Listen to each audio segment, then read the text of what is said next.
They were laughing again. Not small laughter, not the kind you can ignore. Loud, sharp, directed.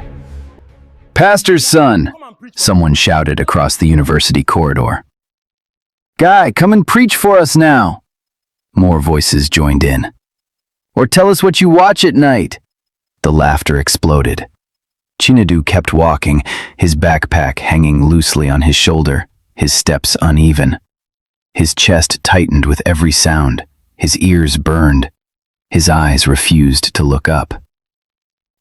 Siam, he dey pretend again," another voice said. "Holy guy, abi, na lie."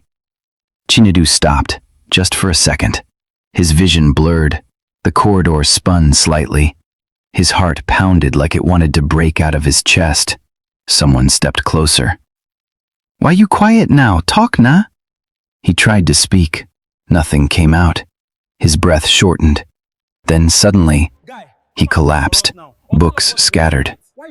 Guy! Is he fainting? Call somebody!" The laughter died instantly, replaced by panic. But Chinedu didn't hear any of it. Everything had already gone dark. Before that moment, before the shame, before the whispers, before the mocking, Chinedu was known. Not just known, respected. In lectures, he always sat in front, not because he wanted attention, but because he wanted to understand. He answered questions clearly, confidently. "Correct," his lecturer would say, nodding. "Very good." Students would turn and look at him, some impressed, some irritated. "Who be this guy, Seth?" someone would whisper. But they all knew him. He didn't drink, he didn't party, he didn't follow trends. He minded his business, and everyone had a name for him. Pastor's son. He didn't deny it. His parents were pastors, strong believers, disciplined, prayerful. He grew up in that life. Morning devotion, evening prayers, church almost every day. It shaped him. Even in university, he carried it with him. He joined fellowship. He prayed openly. He encouraged others. Some admired him. Some mocked him. But he stayed consistent until everything started changing. It began casually. One evening at the hostel courtyard, a group of guys were gathered, laughing over something on a phone. "Chinedu!" Emeka called out. Chinedu turned. "What's up? Come see something." He walked closer, adjusting his bag. "What is it?" Emeka grinned. "You go like am." Chinedu frowned slightly. "I don't think so." The guys laughed. This one don't start," one said. "Pastor's son don't they form again." Chinedu sighed. "I'm not forming." "Then prove am," Emeka said, handing the phone forward slightly. Chinedu didn't take it. "I'm good," he replied calmly. The laughter changed tone. "Guy, you dey fear? Now why you no dey mingle?" That word again. Fear. It sat in his chest longer than it should have. "I'm not scared," he said quietly. "Then come, nah." Silence. Chinedu shook his head and stepped back. "I'm going." "Run, go pray," someone shouted as he left. They laughed again. This time, it followed him. That night, he couldn't sleep. He lay on his hostel bed, staring at the ceiling, replaying everything. The laughter, the tone, the word, fear. He turned to the side, picked up his phone, then dropped it again. "What exactly did they show?" he muttered. He closed his eyes, opened them again. Curiosity crept in slowly. Not loud, not forceful, just enough. "Just to see," he whispered. That moment changed everything. At first, it felt wrong, immediately wrong. His chest tightened, his mind resisted. But he didn't stop. And when it ended, he sat there in silence. "What am I doing?" he said under his breath. He felt dirty, uneasy. That night, he prayed longer than usual. "God, please forgive me. I won't do it again. I'm on my knees. He meant it. Please hear my But the cry. next day, I the need thought your help returned, right now. weaker, quieter, but still there. And this time, it was easier. Days passed, then weeks. The once became a habit. The habit became something deeper, something stronger. Chinedu still looked the same, still attended fellowship, still greeted people politely, still answered questions in class.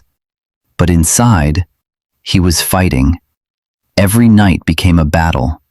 I won't do it today. Then later, just one last time. And afterward, God, I'm sorry. The cycle didn't stop. It tightened. He started avoiding mirrors, avoiding conversations. Even during prayers, his mind wandered. Am I even real? He thought one day. His focus dropped. In class, he stared at the board without understanding anything. Chinedu? The lecturer called. Are you with us? He blinked. Yes, sir. Then answer the question. Silence. The class waited. I'm not sure, he said. Murmurs spread. That had never happened before. Later, Emeka sat beside him. Guy, you day okay? He asked. Chinedu nodded. I'm fine. You sure? You don't change small. I said I'm fine. Emeka shrugged. All right. But Chinedu wasn't fine. The pressure kept building. The secret grew heavier. Until one day, he couldn't carry it anymore. Emeka, he said quietly one evening, sitting outside the hostel. I need to tell you something. Emeka looked at him. What did they happen? Chinedu hesitated. His hands trembled slightly. I've been struggling, he said. With what? Chinedu looked down. I can't stop doing something. I've tried many times, but it keeps pulling me back. Emeka leaned in. Like what? Silence. Then Chinedu spoke, his voice low, broken. I'm addicted to something I shouldn't be doing. Emeka stared at him, then nodded slowly. Ah, I understand. You do? Yes, Emeka said. You're not the only one. Relief flooded Chinedu's chest. Relax, Emeka said. Your secret is safe with me. Chinedu believed him. The next day, everything changed. Pastor's son! The voice came from the back of the lecture hall. Students turned. Chinedu froze. Come tell us your secret! Someone shouted. Laughter. His heart dropped. No, he whispered. Then another voice. Guy, we know everything! The laughter grew louder. Chinedu looked around. Faces. Smiling. Laughing. Mocking. Then his eyes met Emeka's. Emeka looked away. That was when it hit him. The whispers spread fast, faster than he could control. By afternoon, almost everyone knew. By evening, it was everywhere. Holy guy? Na double life be this. See who they advise people. Chinedu stopped talking, stopped answering questions, stopped being himself. He sat at the back of the lecture hall now, head down, silent. The addiction didn't stop. It got worse. Because now the shame was louder, the pain was deeper, and the only escape he knew was the same thing destroying him. He stopped eating properly, stopped sleeping well. His eyes looked tired, his body weak.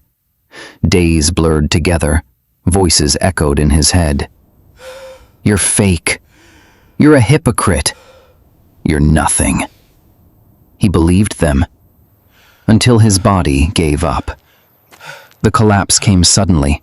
One moment he was walking, the next, darkness. When he opened his eyes, the ceiling was white. The air smelled different.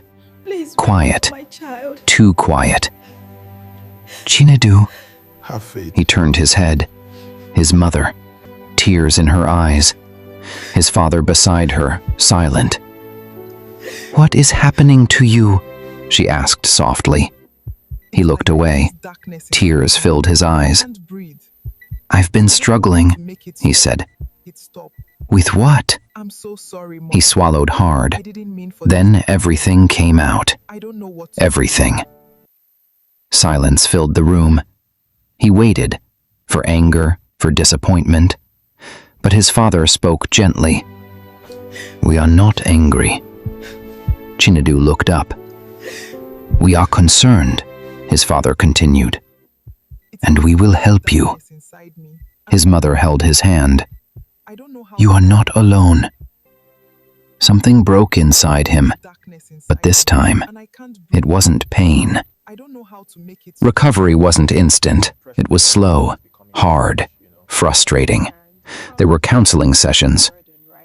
"Understanding your triggers is key," the therapist said. As we talked about. "There must be discipline." Another session. "You need accountability." Chinedu tried.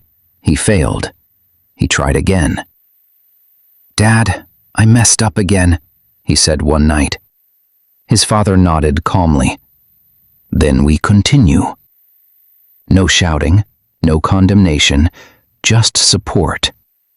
His parents prayed with him, encouraged him, stayed consistent. Slowly, things changed. He built new habits, avoided triggers, stayed accountable. Weeks passed, then months. One day, he noticed something. The urge wasn't there. Then another day, and another. His mind felt clear, free. Years later, Chinedu stood in front of a group of university students, confident, calm, real. "I know what it feels like to struggle silently," he said. The room was quiet. "I know what it feels like to feel trapped, like you can't stop." He paused.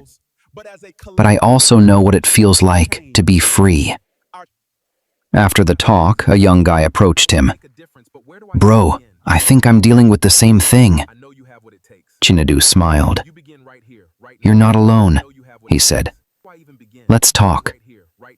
Because he understood. Because he survived. The same guy they mocked for falling became the one helping others stand. If this story touched you, don't just scroll past. Like this video so more people can see it. Comment your thoughts. You might help someone going through this silently. And subscribe for more real, powerful stories like this. You're not alone.